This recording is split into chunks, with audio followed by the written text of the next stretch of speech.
general con lo que eso se caiga ese artículo. Gabriel Catopodi, buenas noches. ¿Cómo estás para trabajar de columnista un ratito? Con gusto. Bien, bueno. Sí, muy cómodo. ¿Qué te pareció el mensaje de Caputo? Nada, me parece que está muy claro lo que dicen acá tus compañeros. No pasaba la ley por diputados, cantaron un falta en vido con una sota y un ancho falso y se fueron al mazo. Claramente ya sabíamos, estábamos entendiendo de a poquito todos los días que había una gran improvisación en el gobierno. Se está viendo que no saben... ¿Esto de que haber reculado es improvisación?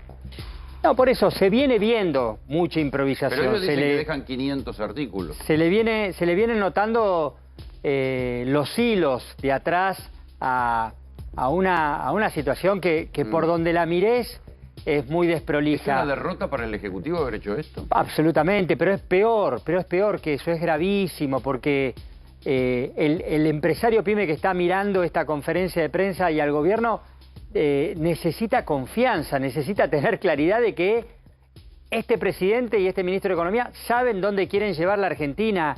Lo de hoy pone de manera muy blanco sobre negro que no tienen ni idea, que van probando, que es ensayo, lectura... No, seguramente. A ver, hay que decirlo con total claridad. Los mercados financieros, la bolsa, estaba esperando esta aprobación del capítulo fiscal. El mercado financiero en la Argentina la semana que viene seguramente va a tener una caída, definitivamente lo va a tomar en términos negativos.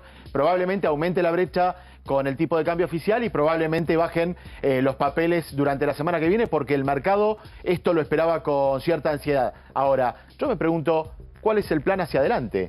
Si este era el plan, si este conjunto de artículos, si el capítulo fiscal era el plan hacia adelante del gobierno y lo acaba de bajar, ¿cuál es el plan económico hacia adelante? Esto también se analiza en el sector financiero la semana que viene, ¿eh? Claro. Sí, pero a mí me preocupa, Rolando, ¿qué está analizando la ama de casa? ¿Qué está analizando el jubilado? Porque detrás de todo esto lo que hay definitivamente es más ajuste. Esta decisión lo que trae de la mano es que van a seguir subiendo los precios, va a seguir habiendo tarifazos, van a seguir ajustando un bolsillo que está flaquito y no hay dudas de que el único plan que tiene este gobierno es el ajuste.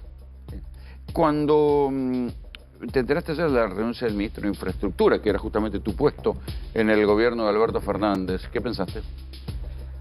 No conocí mucho. Mira, teníamos ya en claro que no iba a haber obra pública, ahora sabemos que no hay ministerio de obra pública y la decisión de ponerlo como una secretaría abajo de este ministro de Economía, que puede saber de finanzas, puede saber de mesas de dinero, algunos dicen que también de la timba, no lo sé, pero que de obra pública, de desarrollo, de infraestructura, está claro que el gobierno no hacía falta estos entretelones y estos... Es que el discurso del gobierno es que una vez que esté resuelto esto, después el desarrollo y la actividad económica nace sola. No funcionó nunca, pero no está funcionando ni funcionó nunca en ningún lugar del mundo. Cualquier potencia del mundo, Rolando, está desarrollando obra pública para empujar la economía. Demostramos en los 4 años anteriores que la obra pública empuja la economía, genera trabajo, además de que le resuelve un montón de problemas. Es inflacionario.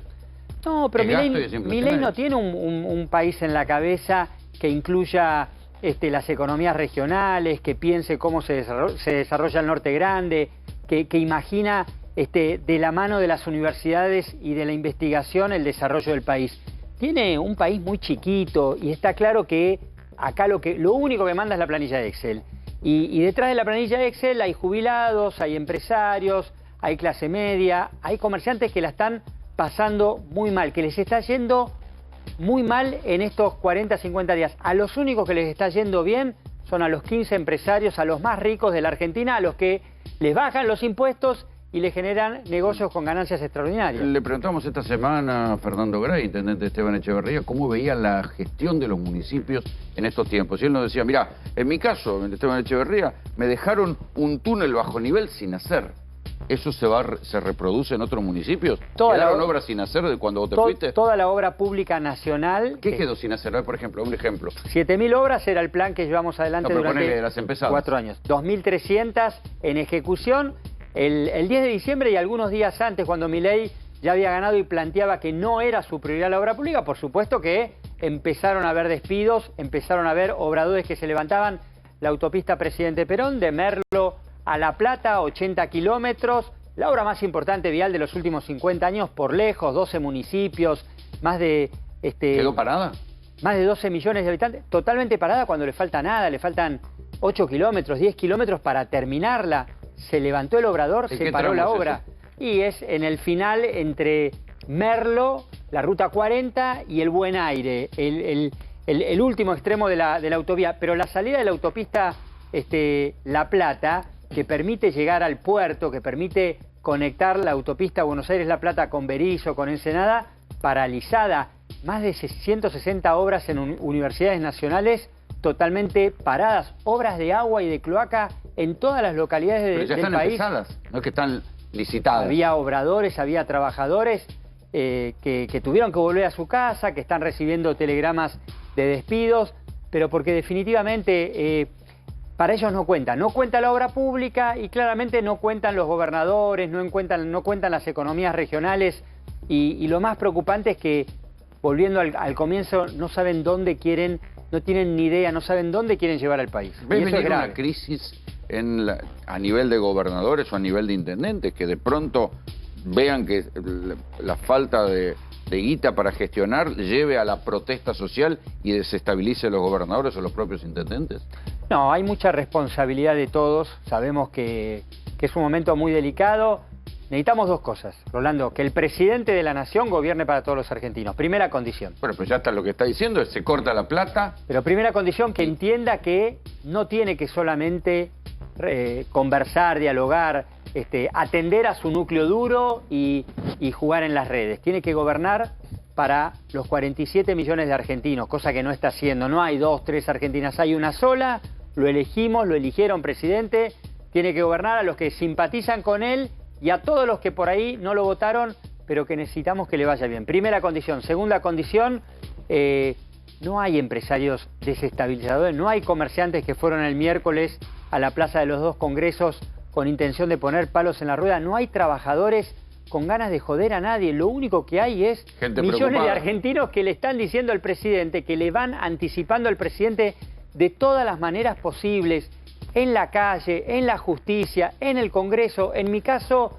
también en las audiencias públicas como las que vengo participando, diciéndole que no es este el camino, que salió mal. Bueno, pero tampoco era el camino por el que iba el gobierno. Espera, no es un lugar ni ideológico, ni político, ni partidario, no se trata de si tiene que gobernar el peronismo o no tiene que gobernar el peronismo. Lo único que tenemos que entender es que estas políticas ya se aplicaron, esta receta da contra el corazón de la clase media y sale mal, no funciona. Está bien, pero ¿cuál tiene que ser la autocrítica del peronismo para vos?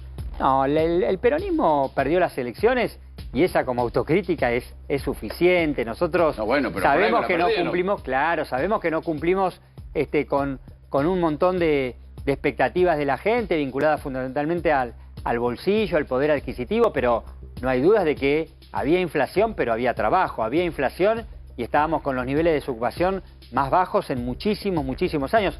Había inflación, pero había paritarias libres y un esfuerzo de todos los sectores, no del gobierno solamente. ¿La importancia de la inflación? Un esfuerzo de todos los sectores, Rolando, para intentar alcanzar siempre esa inflación. Acá no, acá hubo una decisión que fue poner, liberar los precios, poner los precios, el aumento de los precios a la puerta de la hiperinflación. Esa fue una decisión. Sí. La angustia que hay en la calle, la preocupación que hay en la calle es toda de Milei, es toda de la improvisación y de la irresponsabilidad de este gobierno. ¿Pero leyeron mal la importancia de la inflación al privilegiar la actividad económica? No. ¿Al inyectar anabólico en la economía? Rolando, no, tuvimos pandemia, tuvimos que emitir para sostener una economía ¿o cómo crees que la mayoría de las industrias sostuvieron los puestos de trabajo en la pandemia? Los sostuvieron porque hubo un Estado atrás. Como hubo en Europa, como hubo en Alemania, como hubo en España, en todos los lugares donde hubo pandemia, hubo un Estado que... Lo que pasa es que ellos tenían cuentas públicas mucho más robustas, mucho más sólidas. Bueno, sí, arrancábamos muy complicados para entrar como entramos a la pandemia, pero fue el contexto que nos tocó, no es que privilegiamos. En una crisis, bueno vos elegís el mal menor. No habría que haber acomodado antes o haber frenado un poco el carro ese que llevaba la inflación a una bola de nieve. ya es historia. Ahora tenemos que... No, porque el debate va a venir. Esperá, en ya es algún historia, momento. Rolando. Ahora Si nosotros ustedes quieren ser la alternativa de poder, tenemos que contarles... Alguien va a recordar. Nosotros tenemos que contarles a los argentinos todos los días que este no es el único camino, que hay otra manera de resolver los problemas. Que los problemas del país, estamos convencidos, no se resuelven. Ni parando la obra pública, ni aplicando tarifazos, ni abriendo las importaciones con un festival para quebrar la industria nacional. Que los problemas del país, como siempre salió la Argentina... ¿Va a ser peor el remedio no de la es que enfermedad? se jodió la Argentina hace 100 años. Yo eso también lo quiero discutir. Se jodió en el 76. Del 30, del 40 al 76 tuvimos luces y sombras, momentos de más expansión y momentos más complejos. Pero joder, la economía, quebrar la industria nacional, endeudarnos como nos endeudaron, generar de esta Argentina productiva, de la industria nacional, una timba y un negocio para los timberos, fue a partir del 76 y de la dictadura militar. ¿Por qué te digo esto? Porque ya se intentó, el primero que lo intentó fue Martínez de Oz y salió mal, después lo intentó Cavallo y salió mal, después lo intentó Macri y salió mal, y ahora lo intenta Milei, que es un mascarón de proa, que responde a los intereses de los grandes grupos económicos, pero tiene que entender además, el presidente y además que es un rediseño de país que lleva a la concentración económica. Absolutamente. Y tiene que entender que la Argentina es así. Otro país, no sé, pero en la Argentina, si la clase media no participa activamente del movimiento de la economía, si la industria nacional y la pyme no es un eslabón y una polea, si la obra pública no se transforma en una palanca y en un motor, si las provincias no integran un proyecto de país federal, si todo eso no se va ordenando, la Argentina no funciona. Y si no funciona, no hay convivencia democrática, no hay paz social y no hay realización como comunidad, y eso es lo que está en juego. Lo que hay en la calle es angustia, preocupación. No importa si hubo 3 millones o 300.000 el otro día en la marcha. Lo único que está claro es que hay una parte muy importante de los argentinos que están viendo que por este camino las cosas no van a funcionar, y se lo están diciendo al gobierno, se los decimos de todas las maneras posibles. El miércoles se lo dijimos en la calle, pero vamos a seguir advirtiéndole que esta fórmula, que esta receta ya salió mal. La de sacar la plata de la calle, sacarle la plata del bolsillo a los trabajadores. Hubo una transferencia de ingresos, ellos lo entienden mucho mejor que yo. Hubo una transferencia de ingresos que fue brutal con la devaluación. La plata del aguinaldo y de los sueldos de la mayoría de los trabajadores que está acá, hoy está en los bolsillos de 15 empresarios vivos de la Argentina, de los millonarios. No podemos tener políticas y un presidente que solo piense en cómo engordar los bolsillos de los ricos y de los millonarios. Es gravísimo. Y la verdad es que la oposición está actuando con mucha responsabilidad. A ver, quiero saber si hay repercusiones. Primero,